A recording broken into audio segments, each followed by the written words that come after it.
Kelechi was only 14, but he moved with the confidence of a hunter's son. The morning sun glowed over Amokwe village as he chased a stubborn goat down the dusty footpath.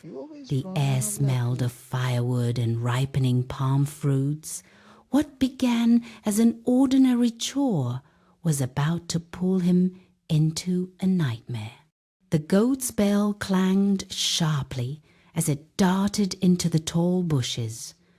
Kelechi groaned and followed, thinking only of the scolding he would get if the animal escaped again. But with every step, the familiar sounds of the village faded, replaced by the thick, humming quiet of the forbidden place, Odu Forest. Kelechi froze. The path behind him had vanished as though swallowed by the earth. The trees around him stood taller, their branches twisted like fingers. A cold breath brushed the back of his neck. For the first time in his life, he felt the forest watching him. The wind drifted through the leaves, carrying voices that did not belong to any human. "Kelechi," they whispered, "stay with us." His heart pounded, his hands shook. The stories elders told around the fire, stories he laughed at, now felt horribly real. Kelechi ran. Roots rose from the earth like angry serpents, grabbing for his ankles. Branches scraped at his clothes. The forest moved with purpose, shifting around him, bending toward him as though it wanted him trapped forever. But Kelechi was not helpless.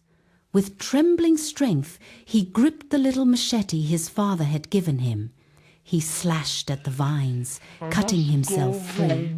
Every swing echoed with determination. "I must go home," he whispered. "I must survive." Breaking through a curtain of leaves, he stumbled into a silent clearing.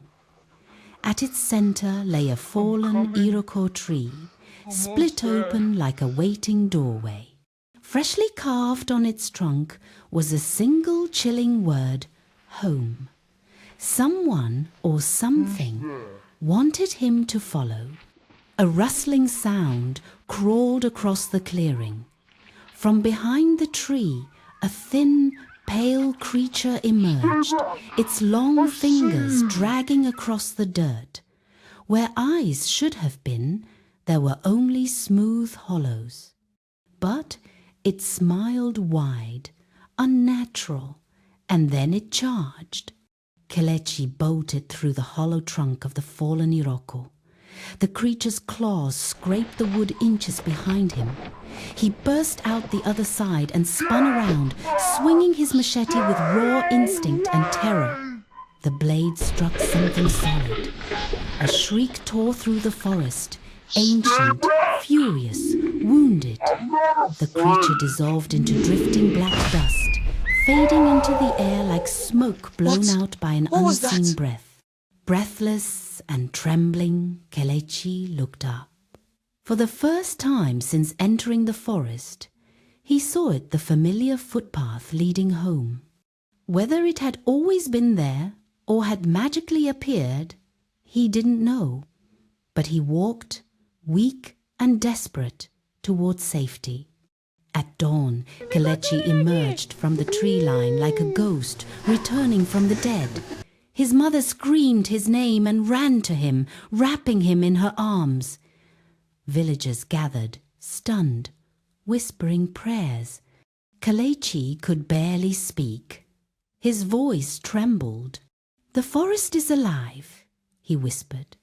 And far away, deep within Odu Forest, something ancient and hungry laughed softly, waiting for the next lost soul. Thanks watching. Subscribe to our channel for more short story.